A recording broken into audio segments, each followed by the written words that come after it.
احسان بھائی صاحب، اس وقت آپ پاکستان کے سینئر سیاستدان ہیں، سپریم کورٹ کے سینئر لائر ہیں۔ انڈیا کی تقسیم کے وقت آپ بچے تھے، آپ کو کچھ یاد ہے کہ کیا حالات اس دوران پیش آئے؟ میاں صاحب، تقسیم جب ہوئی 1947، امرتسر سے ہم مائیگریٹ کر کے لاہور آئے،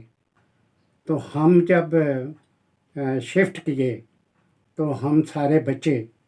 میرا ایک بڑا بھائی تھے، وہ ذرا زیادہ 16-17 سال کے، تو ان کو چاہ رہی تھی میری والدہ کہ وہ کوئی کپڑے یہ وہ اٹھائے، تو میں چونکہ بالکل 5-6 سال میری عمر تھی، میں پاس کھڑا تھا اپنے والد اور والدہ کے، تو میرے والد صاحب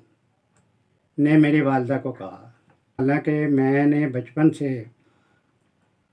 یہ نہیں دیکھا تھا کہ میرے والد صاحب تلخ ہوں، انہوں نے تلخی سے کہا کہ میں نے بار بار یہ کہا ہے کہ آپ کچھ نہ اٹھائیں، نہ کپڑے لیں نہ کچھ لیں، آپ ایک پانی کا جگ لے لیں اور گلاس لے لیں، یہ جو فسادات ہیں 1-2 مہینے میں یہ ختم ہو جائیں گے تو ہم واپس آ جائیں گے۔ شاید وہ بار بار اندر جا رہی تھی کہ زیور کی شاید اٹھانا چاہ رہی ہوں گی، لیکن انہوں نے کچھ نہیں اٹھانے دیا، ٹھیک ہے، کیونکہ انہیں 100% یہ یقین تھا کہ ہم واپس آ جائیں گے۔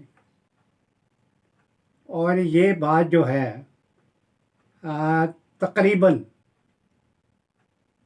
جو ان ایجوکیٹڈ جنہیں کہتے ہیں نا، کہ جن کو زیادہ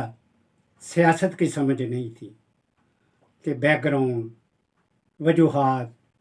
ہیں، جی یہ تھا کہ فسادات ہو رہے ہیں اور ہمیں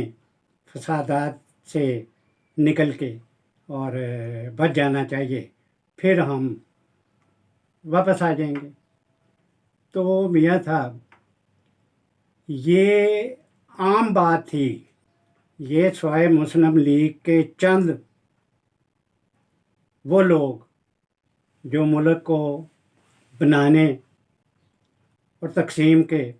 معاملات میں انوالو تھے، تو اس طرح پاکستان بنا۔